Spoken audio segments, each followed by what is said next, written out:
Buenos días, queridos oyentes. Hoy nos encontramos aquí para celebrar un día muy especial, el Día Internacional de la Mujer. Hoy, 8 de marzo, haremos mención, como no, a nuestra querida Sor Eusebia Palomino, cuya dedicación y valentía han dejado una huella imborrable. Comencemos por recordar porque hoy celebramos el Día Internacional de la Mujer. Este día conmemora los logros sociales, políticos y culturales de las mujeres a lo largo de la historia y destaca la necesidad de seguir trabajando hacia la igualdad de género. Ahora, centrémonos en la vida de Sor Eusebia Palomino, una figura ejemplar que contribuyó significativamente al bienestar de las personas a su alrededor. Sor Eusebia Palomino, como ya sabemos, nació en Cantalpino, España, en 1899. Desde joven mostró una profunda devoción y amor por los demás.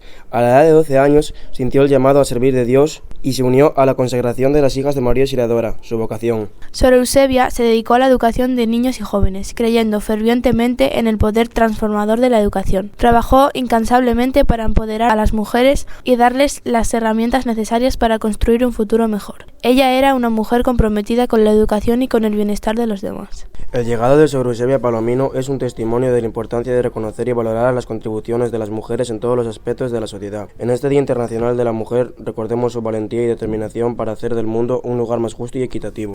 En este Día Internacional de la Mujer celebramos a mujeres como Sor Eusebia Palomino, quienes a través de su dedicación y amor han marcado la diferencia en la vida de muchas personas. Sigamos inspirándonos en su ejemplo y trabajemos juntas por un mundo donde la igualdad y la justicia prevalezcan. Como fin de esta conclusión, te damos gracias, Señor, por la creación maravillosa de las mujeres que has colocado en nuestras vidas, madres, hermanas, amigas y todas aquellas que nos inspiran con su valentía y fuerza. Señor, que tu amor las envuelva como un manto protector, dándoles la fortaleza necesaria para superar obstáculos, vencer temores y brillar con la luz de tu amor.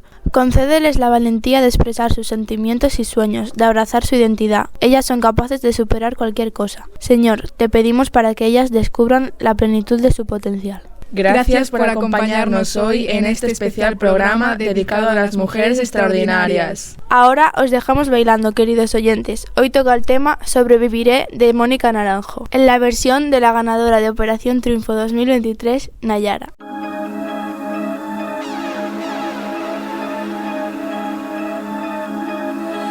Tengo desde la juventud, tengo miedo lo mismo que tú, y cada amanecer me derrumbo al ver la puta realidad. No hay en el mundo, no, nadie más frágil que yo. Pelo acrílico, cuero y tacón, maquillaje hasta en el corazón.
Turno